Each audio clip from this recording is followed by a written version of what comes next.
موسیٰ علیہ السلام نے اپنی لاٹھی جو چٹان پر ماری، موسیٰ کی طاقت اور موسیٰ علیہ السلام کا عصا اور لاٹھی، حال یہ تھا کہ چٹان کئی تہ ریزہ ریزہ بن کر کے بھوسا بھوسا بن کر کے آسمان میں گھومنے لگا۔ پھر اللہ نے فرمایا موسیٰ پھر مارا۔ پھر موسیٰ علیہ السلام نے پوری طاقت کے ساتھ لاٹھی چٹان پر مارا۔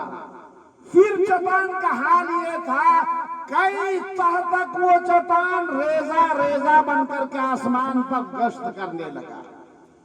اللہ نے فرمایا موسیٰ پھر مارو۔ کہا اللہ یہ کیا؟ مارو۔ پھر مارا۔ حال یہ تھا چٹان کی کئی تہ ریزہ ریزہ بن کر کے ہواؤں میں پھرنے لگے، اور اس کے بعد حال یہ تھا ایک بہت بڑا چوٹا، چوٹا جانتے ہیں نا، ایک بہت بڑا چوٹا اور زندہ چوٹا، اور زندہ چوٹا کے منہ میں ہری پتی، اور وہ زندہ چوٹا حضرت موسیٰ علیہ السلام کو دیکھ کر کے اللہ کی بڑائی بیان کر رہی ہے، سبحان من یرانی، پاک ہے میرا اللہ کی ذات جو مجھے یہاں بھی دیکھ رہا ہے۔ چٹان کے کئی تہ نیچے میں بھی میرا اللہ مجھے دیکھ رہا ہے۔ یعرف مکانی ولا ینسانی، میرے مکان کو میرا اللہ دیکھتا ہے، میرا حال کو میرا اللہ جانتا ہے، میری بھوک کو اللہ میرا سمجھتا ہے، میری خواہش کا میرا اللہ احترام کرتا ہے۔ چٹان کی کئی تہ نیچے ایک چوٹا ہری پتی منہ میں لے کر کے اللہ کی بڑائی بیان کر رہی ہے۔ حضرت موسیٰ علیہ السلام سیدھے سجدے میں چلے گئے۔ کہا میرے اللہ میں نے پہچان لیا، اب آپ ہی سب کو کھلاتے ہیں، اور تیری ذات کے علاوہ کون ہے جو ہمارا آپ کا مالک ہو، پالنہار ہو، رزاق ہو۔ میرے بھائیو، اللہ پر ایسا یقین بناؤ اور اللہ پر یقین بنا کر کے قدم بڑھاؤ تو انشاءاللہ کامیابی قدم چومے گی۔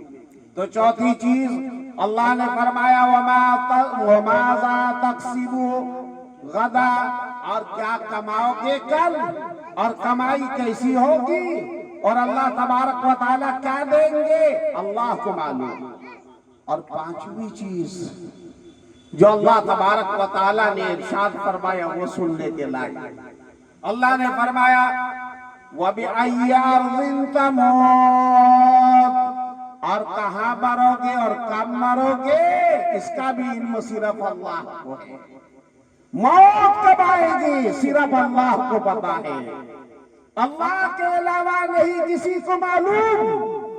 اب بندہ کہتا ہارٹ اٹیک کر گیا، ارے ہارٹ اٹیک ہی کا تو نام موت ہے، اگر ہارٹ چلتا ہی رہے تو موت کہاں سے بھلا بتائیے جی؟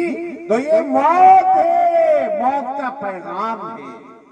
حضرت موسیٰ علیہ حضرت امام مالک رحمت اللہ علیہ کو امام الانبیاء محمد الرسول اللہ صلی اللہ علیہ وسلم نے 5 انگلیاں دکھائی۔ اس عالم صاحب نے کہا جاؤ جا کر کے کہہ دو اللہ تبارک و تعالیٰ کے پاس ان 5 چیزوں کا علم ہے، اللہ کے علاوہ کسی کے پاس اس کا علم نہیں ہے۔ قیامت کب آئے گی اللہ کو پتا ہے، بارش کب ہوگی اللہ کو پتا ہے، ماں کے پیٹ میں کیا ہے، لڑکا ہے کہ لڑکی ہے اللہ کو معلوم ہے، انسان کہاں مرے گا کب مرے گا اللہ کو پتا ہے۔ جاؤ جا کر کے امام مالک کو کہہ دو۔ امام مالک رحمت اللہ علیہ کا جب یہ پیغام پہنچا تو امام مالک رحمت اللہ علیہ کا حال سنیے۔ حضرت امام مالک رحمت اللہ علیہ نے اور ارادہ ہی نہیں کیا کہ ہم حج میں جائیں، اتنا ڈرتے تھے اور اتنا ڈرتے تھے، بار بار خیال آتا تھا ایسا نہ ہو مالک کا قدم مدینہ پاک سے باہر پڑ جائے اور موت آ جائے۔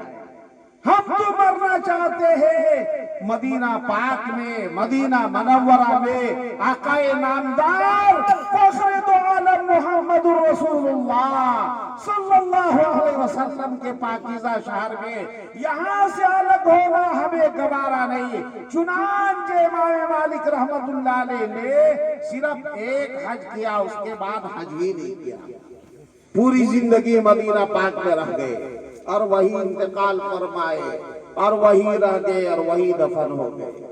میرے بھائیوں اور میرے بزرگوں، آپ حضرات سے عرض یہ کرنا ہے